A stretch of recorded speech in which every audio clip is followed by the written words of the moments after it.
Okay, maraming version ang buridibod ng mga Ilocano o diningding, ano? At isa lamang ito.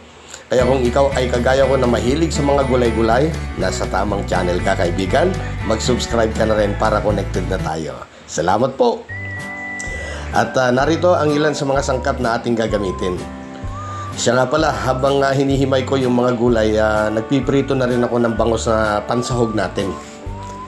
Yan. So, iset aside muna natin yan. Okay, hinugasan ko lamang yung lutuan. Dito na rin ako magluluto para clear ang video. Maglagay ng 2 baso o 2 kalahating basong tubig. Ilagay ang pinitpit na luya. Isang sibuyas na pula, lagyan natin ng bagoong isda. Nasa sa inyo na yan kung gaano kadami, depende sa panlasa, ano? Kasama na rin yung 2 pritong bangos at yung laman ng kamote. Okay? Takpan lang natin, pakuluan hanggang lumambot yung laman ng kamote. Okay, sa tingin ko malambot na ang kamote. So, ang gagawin natin naman ngayon ay dudurugin natin yung iba. Yung iba lang naman, hindi naman lahat, para pampalapot sa sabaw. Yan, pwede nang ilagay yung sitaw at saka yung okra.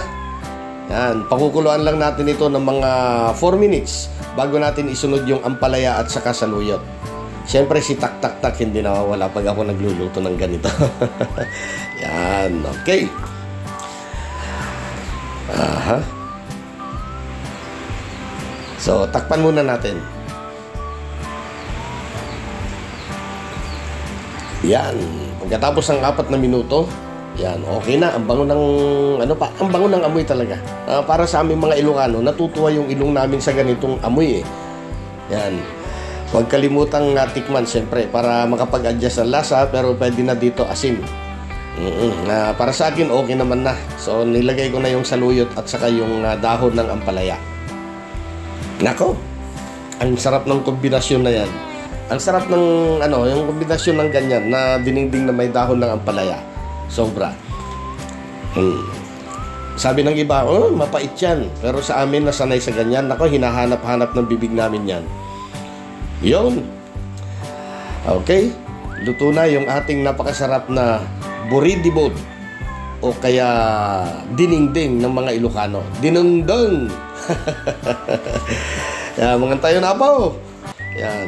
Kung nagustuhan po ninyo yung aking simpleng recipe ngayon, paki-like naman po yung video. Pa-share na rin. At huwag kalimutan mag-subscribe, basta simpleng ulam na masarap at tipid. Madaling lutuin, dito ka na sa Panlasang Ilocano.